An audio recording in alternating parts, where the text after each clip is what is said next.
Hello, hello, Hello. hello. Hello. How are you? I'm doing well. How are you? Pretty good, thank you. Wonderful. Well, I'm excited to be working with you today. Awesome, awesome. I am too. So on TikTok, I am Ace Wood. Okay. Oh, we've been talking a lot. Yes. So, And are you working on anything special today? I am. This will be my first attempt at writing a feature in a Okay. very, very long time. I was in film school a long time ago, dropped out. So maybe like 10, 11 years ago. Okay. And in school, I wrote shorts for assignments and started a feature, abandoned it, and now just kind of feel like I'm ready to get back in that creative space. I have a story, I have maybe a handful of scenes, and like a very vague outline. Okay. Yeah. Okay, good. So, do you have an idea about what you want to attack today? I would love to kind of secure my outline, like that beat sheet, or just really the general premise of the story. I know that it's like a romantic story. Not Okay. sure if it's a drama or a comedy or somewhere in between. And there are some major points or major moments kind of that I don't know yet. Okay. Okay. I have an idea of what I may want you to work on during this first 20 minutes, but if you already have a plan for the first 20 minutes, we should do that. Do you have a plan for the first 20 minutes? I do not. Okay. Okay. So, one thing, just having an idea of where you are, one thing I would love for you to work on for the first 20 minutes is just a little bit of a vomit, a word Mhm. vomit, of the entire story. Okay. So if you get tripped up in the first 20 minutes with doing your word vomit, maybe try to parse out a really clear, like one sentence of the beginning, one sentence of the middle, and one sentence of the end. And you don't have to go in that order. You can, Hmm. I know how it ends. I know how it ends, but I don't know anything else. Or I know the Right. climax, but I can't figure out where it starts or where it ends. So start whatever you know first and then make story around that. And then when we Mhm. come back for break, we can kind of talk about the structure of it and compare it Awesome. against the outline that you already have and see maybe what needs to change. Okay. That sound good? Yeah. Okay, well, let's jump in. First 20 minutes. I'm going to share my screen with the timer and Mhm. we'll get started.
Okay, that went really fast. That went really, really fast this time.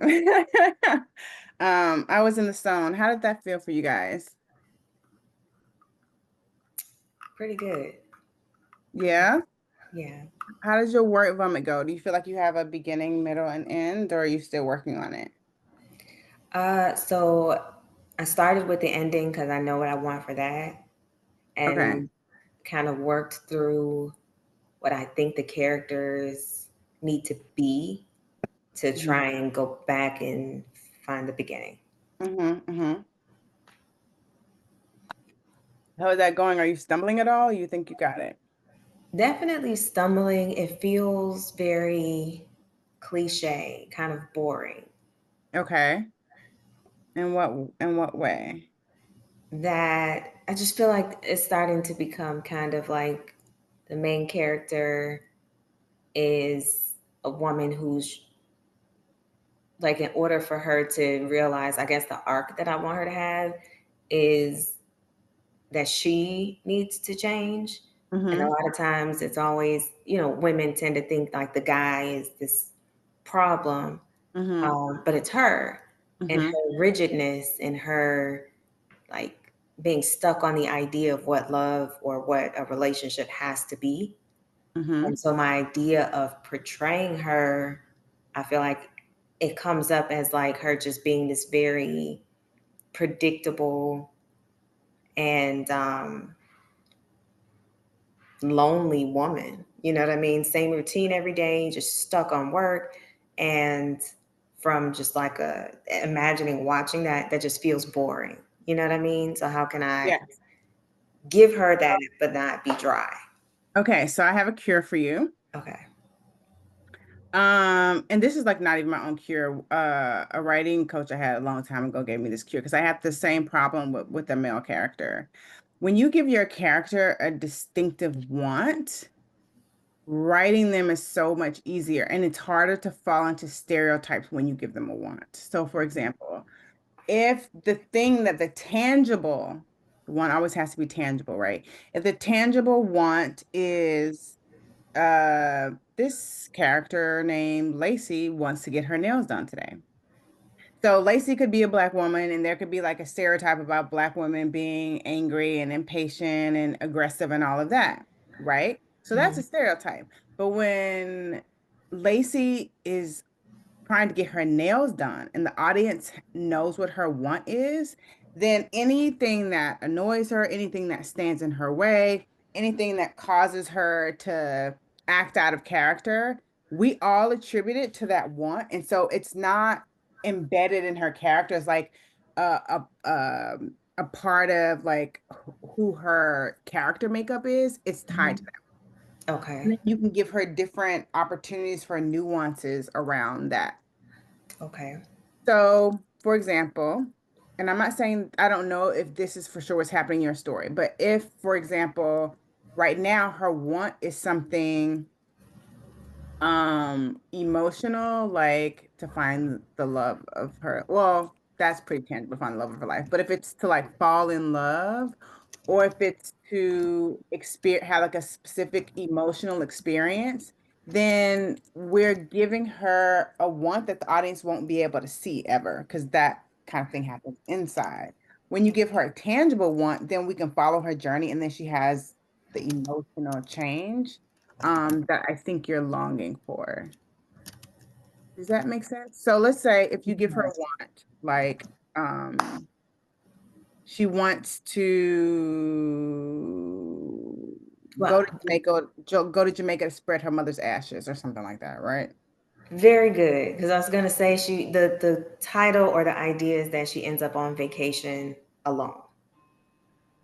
Okay. And so I'm thinking that the want starts out with being like, I would just want to break out of my routine, or I just want to have an adventure and go on this vacation. It's supposed to be with other people, but she ends up going alone.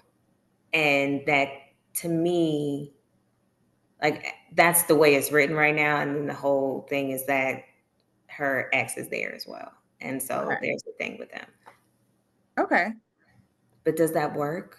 I would say give her a more tangible want and maybe a smaller want that's Okay. embedded in that vacation. So, Okay. for example, if she is going on vacation, to break out of her routine is a little bit vague, but let's Mm-hmm. say if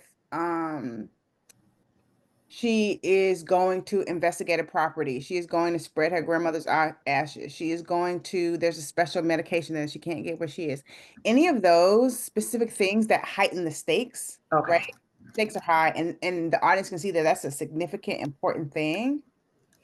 Then she can use it as an excuse. Well, I need a vacation anyway, or I want to get out of my routine anyway, and this is the perfect way to do it. Okay. But because we know what she's doing is so significant on like a basic human level, then we are really bonded to the idea of that happening. Mm-hmm. And so anything that happens along the way that may distract her from what she wanted, that's the reason why maybe she doesn't open herself up to love, or that's the reason why maybe she doesn't um, you know, initially give the ex a second chance. So that's the reason why she doesn't fall in love with the bartender or whatever's going to happen.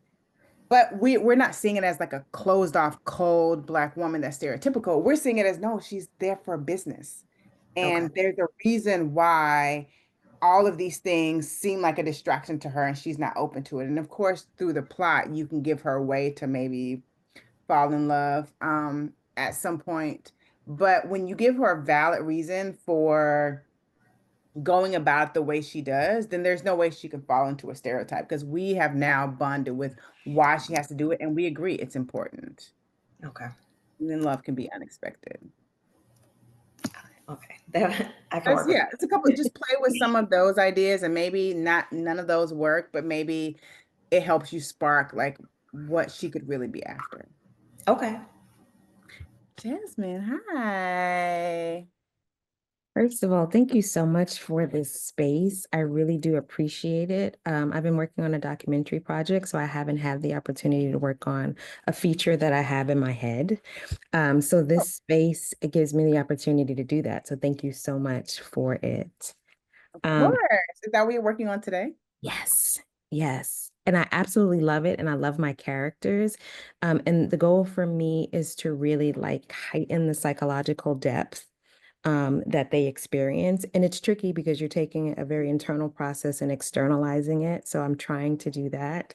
But in the process, what I'm finding is that the character that in my mind was going to be the antagonist is turning into the protagonist. And I absolutely love it.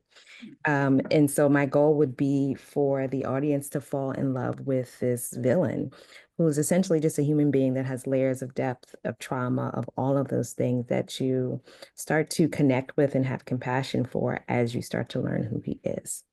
Okay. All right. So for the next 20 minutes, are you doing anything specific? Are you working on outline or you writing dialogue? What's happening? So I am stuck in my first act Okay. because I think that I am being too detailed in my description of who the folks are. So I'm trying to just move it along to get to the action, to get to the parts that essentially get us to the end, but I'm just enjoying describing them and fleshing them out. So I don't know Okay. any cues or feedback you can give on like how to just move it forward, get to the action pieces, and not just stay in these character descriptions that I really enjoy, appreciate, but that could cause people to just get bored with it and move on. So I think you're doing two different processes at once. You're doing character development and you're writing on the page at the same time. And they're technically like two separate um, tasks. So in character development, you may spend time like living in the world of your character, figuring out their background, who they are, how they work, what happened when they were three, like all of that. That's its own thing. And it may be fun and delicious to like in a completely separate document that's not the screenplay, go through that. And that could include like writing some scenes that will never end up in your screenplay. Like one of the things that I suggest to writers all the time is writing scenes that the audience will never see, but you as the writer have to know they happen. And you kind of have to write them out to um, experience how it happened. So if something happened to this kid when he was 17 or 14 or 9, You may want to write out what the teacher said, or may want to write out what happened on that overnight sleepover all the way through so you can get to that one moment where something changed and made him the person that he is way down the line where the script is actually happening. And that process is like ice cream and cake. It's fun, it's delicious, and there's no pressure because you're not even writing the script yet. So it could be whatever you want it to be. And that way you don't end up feeling like you need to indulge in all of that when you actually get to the screenplay. Okay. And then the other thing is just the process of outlining and beat sheeting, Mhm. because that creates that pace, that container for the story to live inside of. Right. And if, I mean, do you already have an outline? I do. Okay. So if you already have an outline, um, the way that I usually have people outlining is to do like a short outline. That's just the clear beginning, middle, and end. And then do like a short what I call a short outline, which is the status quo, inciting incident, point of no return, Mhm. climax, trigger, lowest point in conclusion. So Mhm. that's just what, like 6 or 7 things. It's really short. Those are all sentences, and those are your major beats. That's your skeleton. So it's hard to go from that to a script, but you go Yeah. from that to the long outline, which is putting in um what are all the events that need to happen in between those things. So that's what Mhm. I call a medium outline. And then the long outline is then when you go to your screenplay, you put it in Final Draft or wherever you have your screenplay, you take that and transfer it over, copy and paste or whatever. And then you start fleshing out those scenes. Mhm. Because that long outline is every scene in your script. But you started with the skeleton, then you added like meat, and then you added like skin. This is getting very gross. But but by the time you get to your long outline, you haven't. Okay, I explain like this. You know how like when you're combing your hair, um, if you start from up here, you can Mhm. hit like snags, Mhm. right? So that's Mhm. why kind of you start from the bottom and make it smooth. So Mhm. sometimes when you start from the beginning of a script, it's that same way where you can like hit snags and it's hard to get over the snag and then get to the next point. But if you start with the structure instead, as opposed to starting from beginning and making your way to the end, if you start from the structure and then expand the structure, then you don't ever go outside of what the structure is, and you won't run into, I think, what you're running into now. Gotcha. That's helpful. And as you say that, it makes me wonder if I need to just revise my outline, because maybe I just am not enjoying it enough. I'm not connecting with it enough to stick with it. And so Right. maybe if I start with that process again, then it'll be easier to, as you said, avoid those snags. How long is your outline? Is that going to be complicated or is it pretty simple? Uh, it's maybe like 2 pages. 2 pages. That's so long. Okay. Yeah. Okay, so this is what I would like for you to try in the next 20 minutes. Mhm. If you could, I'm gonna put it in the chat because you've already made all of these creative decisions already. So this should be pretty simple. If you could decide your status quo, and I'm gonna put it in outline format just so your status quo, your inciting incident,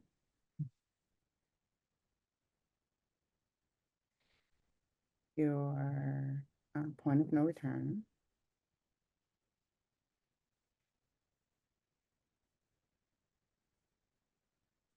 your climax,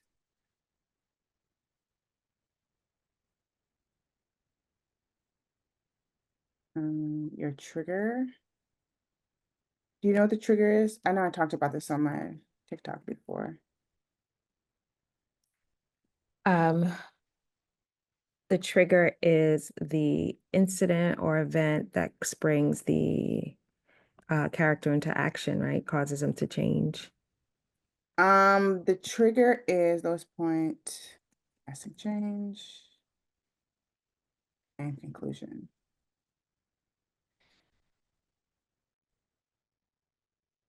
Um, Okay. Third grade coming through with the with the education on the outline. Okay. So I'm just gonna explain this really quickly. So status quo, of course, is the life of your character before the story starts, anything happens. I call it comfortable dysfunction. Exciting incident is the thing that happens that changes your character's life or interrupts the status quo. The point of no return is the decision that your character makes in reaction to the inciting incident. So if they get fired from their job, it's them get like physically getting in the car and moving back to the hometown, whatever that decision is. The climax is your character getting what they thought they wanted without the change. So if your character has to change, let's say your character was an alcoholic and that's why they got fired from their job. So the climax is them getting that next big position, but they're still drinking under their desk, right? So it's like, yes, it's a win, but we, the audience, know they haven't changed yet. So it's unearned win. The trigger is that chink in the armor, the very big, it's the beginning of the end. It's like whenever we see, oh, I thought this was going to work out and they weren't going to have to change, but it just a tiny little thing. So let's say if they're an alcoholic and the trigger is the first time they get caught in the bathroom at like the company picnic, and it's not a big deal. They can go back to the way things were, but it's like a wink to the audience that it's about to go down. And then the lowest point is obviously when all is lost, they lost everything. Lasting change is when your character decides, okay, I'm going to rehab or AA, or they don't. Not all characters change. Some characters like just don't. So lasting change is that moment, them deciding to change and them deciding not to change. And then of course the conclusion is the conclusion. So I just put that in the chat and you can like maybe do a sentence next to each of like what happens in your story for all of these, Mhm. and then we'll take it from there. Perfect. Thank you for that breakdown. I Yep. appreciate it. Okay. All right, 21 minutes. Are we good? Okay.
That seemed to go faster than it did the first time. I How for sure. did that go for you guys? That was good. Yeah? That was good. Yeah. What were we able to get done? Mhm. Well, the direction of the outline helped a lot. I was able to rework what I had. And so with the new version of the outline, it makes more sense and I can see where all of the scenes, even the ones that I already have, would flow naturally into them in the appropriate place and then still keep moving. Oh, good. Oh, that makes me feel good. Mhm. Oh, Yeah. amazing. Okay, so then all we do is like fatten it up, if that's like an appropriate term to use. So, um, now you have like events, right? Mhm. So then, and you probably already have all these, it's just about rearranging. So then it's like between the inciting incident and the point of no return. Well, if somebody gets fired and that's the inciting incident, and the point of no return is them getting in the car and going back to the hometown, what are the like scenes? Then is there like a going away party? Is there like a emotional breakup? Like what needs to happen in between there, Mhm. right? What's the glue that holds these things together? And then what's the glue that holds these things together? And what's the glue that holds these things together? So you're stuffing those scenes inside. Mhm. Um, and then once you stuff, well, you're not stuffing scenes, you're stuffing events inside. And so once you stuff those events inside, then they can like blossom and become scenes. So it's like growing out as opposed to growing down. You know how like most narratives like just grow down? There's this and this and this. This is like growing out. Yeah. Like that. Mhm. Tara, what's happening with you? I created about 7 or 8 more questions for myself that I have to Okay. find, and just possibilities of Okay. what I want could Okay. be, which is something that I hadn't really considered before. And yeah, I came up with a lot of things that I have to kind of find out which of these would serve best. Okay. Would you mind if we went through a story statement together? Okay, yeah. Okay, so let me see if I can remember how to do this. Okay. Okay, so this is a story statement. This is the story of the character. Their names up there. Make it longer. Mhm. How do I make this longer or bigger? Maybe I have to.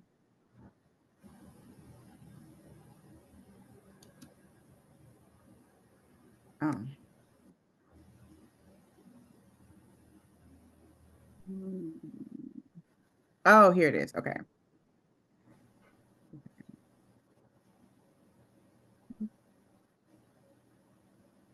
That make it longer. Oh, yes. Okay.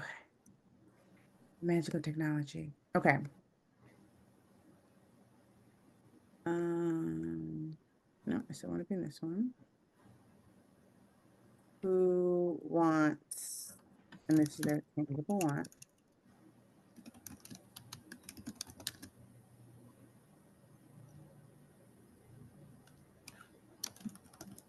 will make the be success of the internal obstacle, obstacle to halt. Okay, so this is the question. I do not know why it's in blue. But this is the question that like every story ever, every basic narrative asks in documentary too, right? A really well structured and developed documentary asks this question. This is a story of blank, your main character's name, Sarah, Bob, whoever, who wants their tangible want, right? To take over their father's business, win a spelling bee, avenge their father's death, whatever. Okay. Will the main character's name, Sarah, Bob, whoever, be successful at getting the thing that they want to kill the president? Or actually, I don't think you're allowed to say that, but like to take over the take over their father's business, or avenge their aunt's murder, or win the love of their life, whatever it is. Um, will this character be successful, or will the internal obstacle prove too difficult? So this organizes the story. And what I love about the story statement is it's very discriminatory, meaning once you decide this is your story, then everything else has to bow down to this. The outline has to bow down to this, and the narrative has to bow down to this. Everything bows down to this. And so you get to eliminate things. You're like, I can't make a decision. Well, this is what the story's about. So it's easier to make decisions after that. So let's say this is a story of Hannah who wants to win the spelling bee. Will Hannah be successful, or will her, and then the obstacle has to be internal. So a lot of times with a plot, we'll think of external problems like the mean grandmother who used to beat you, or the boss who won't get off your back. But that's not really a character's obstacle, just like in real life, external things aren't really the obstacle. It's really, what's going on inside. And so you've already acknowledged that your character has an internal thing. So then that's where that goes. Mm-hmm. So we have to figure out the tangible want, and if you're trying to decide between this or that, ask yourself which thing is going to butt up against that internal obstacle. If her internal obstacle is inability to be vulnerable, or an addiction to gambling or whatever, then the thing that she wants has to be in direct opposition to that, because that creates the tension or the conflict of your story. So if she has a gambling addiction, this is a story of Hannah who wants to take over her father's business. Will she be successful, or will her gambling addiction prove too difficult? Well,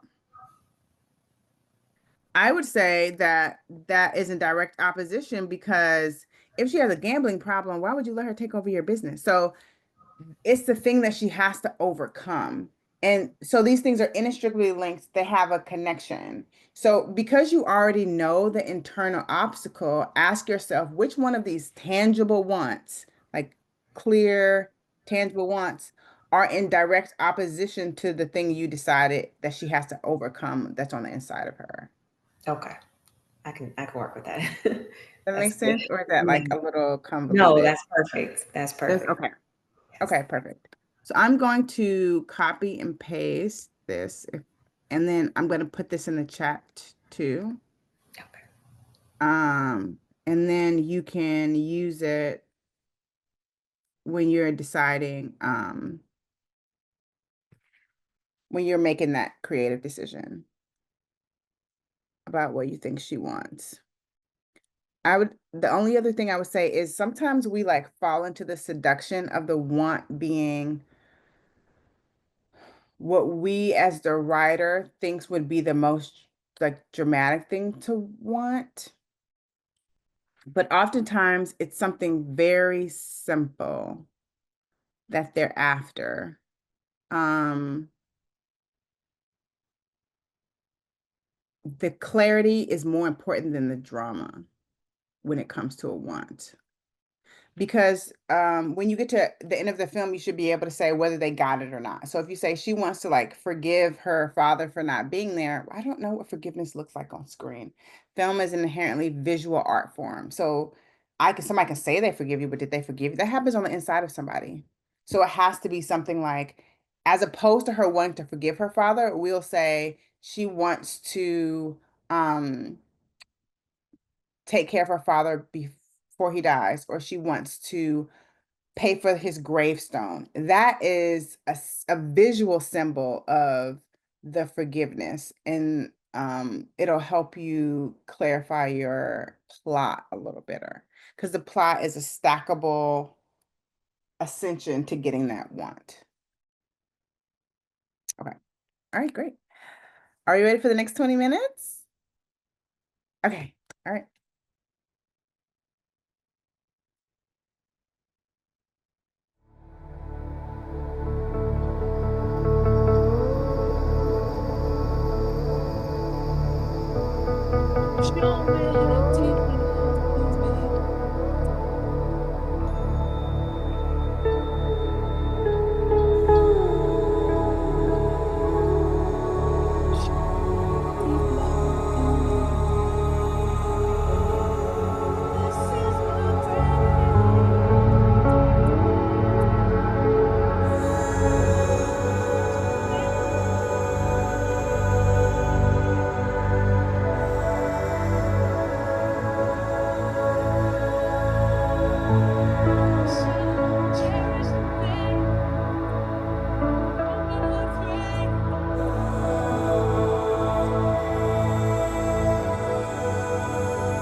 right. How did that go? Very good. Oh, good. Okay. So where are you with the whole equation of your story? I love that exercise. I just picked an option out of the many that I have there. Not certain that Mhm. that'll be the final option, but it did Yeah. give me a chance to flesh it out, just that idea, and Mhm. understand that I didn't have a B story. And so now, between like the original idea of the love story, this gives me, that A and B kind of a balance, and understanding how the love interest can be that conduit to her accomplishing the goal, or helping her to come about the change that she needs to get there, whether she sees him for that or not, that he'll take her through that journey. Yeah, and the interesting thing about the story statement is like, I do it over and over and over again. And in my Mhm. workbook, I have people, I mean, do it like 20 times. And then you can even do it more than that. Like I have extra pages in the back where you can do it. Because I mean, it's like plug and play. You know what I Yeah. mean? Like you put a word in, but it doesn't really match. And then so here's the secret to it is whenever you have a combination of a tangible want and an internal obstacle and they really sync up and the stakes are high, you feel it. Like Hmm. as a writer, you feel it because it's almost like it's impossible. Like what makes us become really compelled by a story is because it seems like an impossible feat, like, oh, this is a character who wants to win the spelling bee, but then they have a speech impediment. Well, how the hell are they going to do that? Or this is a character who wants to win the love of her life, but you know,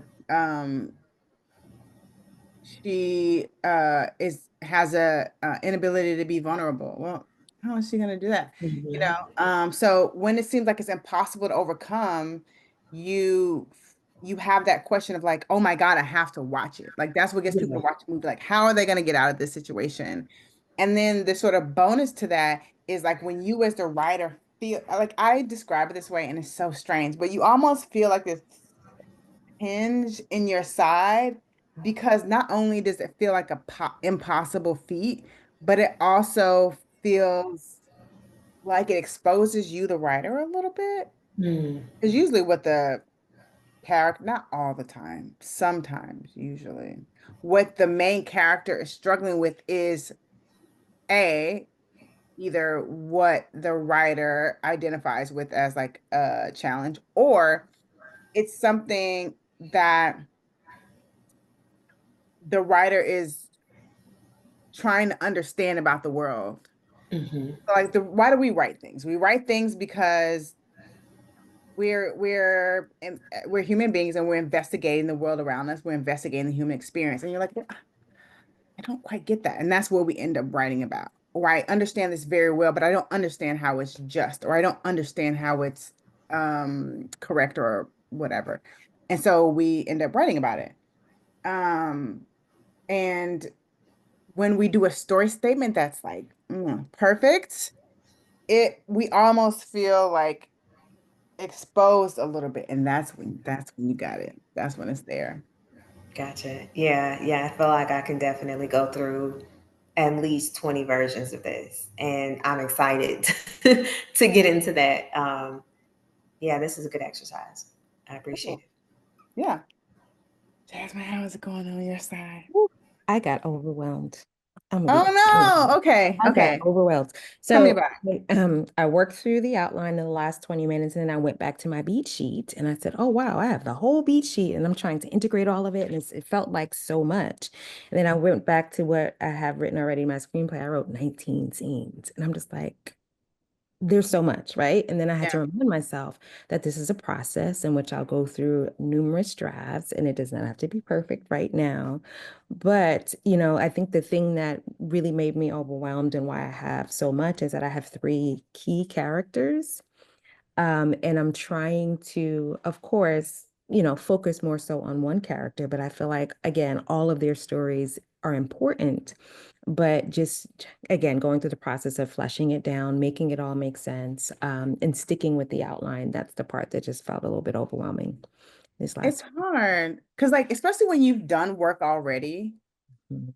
you almost feel like a little betrayal guilt, kind of, Mhm. for all the labor that went in, all the good ideas and all the jokes and all the like sexy, sweet, funny moments that you create, and you Mhm. don't want to neglect them. And so my advice is always to put that stuff on ice. It is not going to spoil. We're Mhm. just putting it in the freezer and we're preserving it. And then we're just turning our attention away. That's it. We're just turning our attention away. We're not divorcing it. We're not even dating anybody else. We're just turning our attention away. And and I think that gives you a little bit of laser focus. Mhm. So if you think about it like the difference between the makeup of a meal and ingredients, Mhm. um,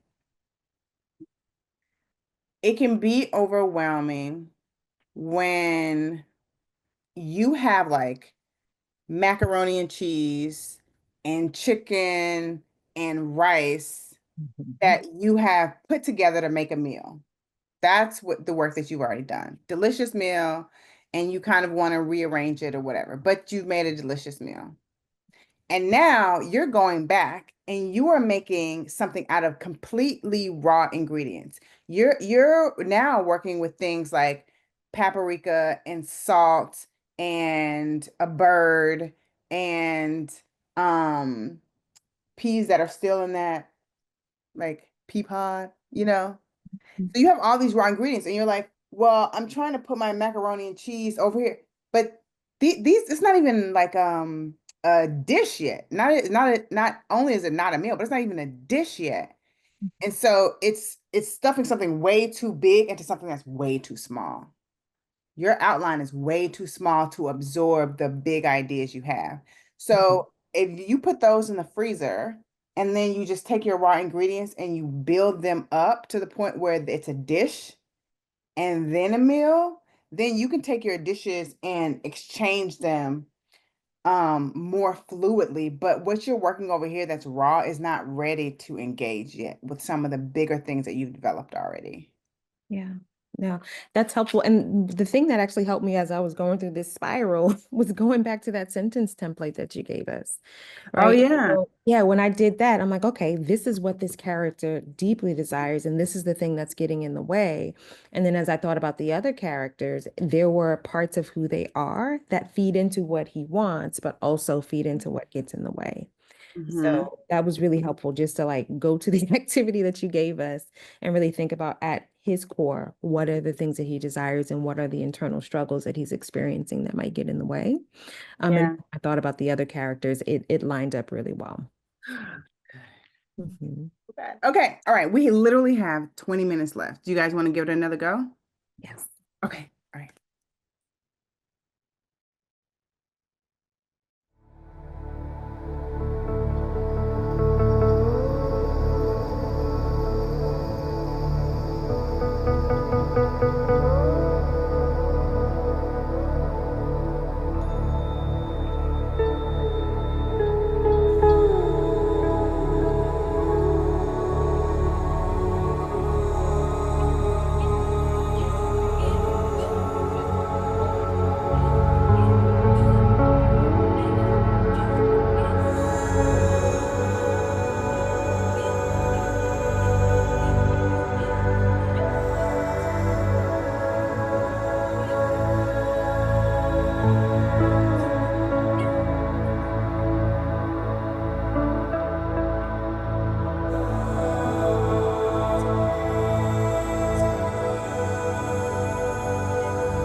All right, we have made it to the end.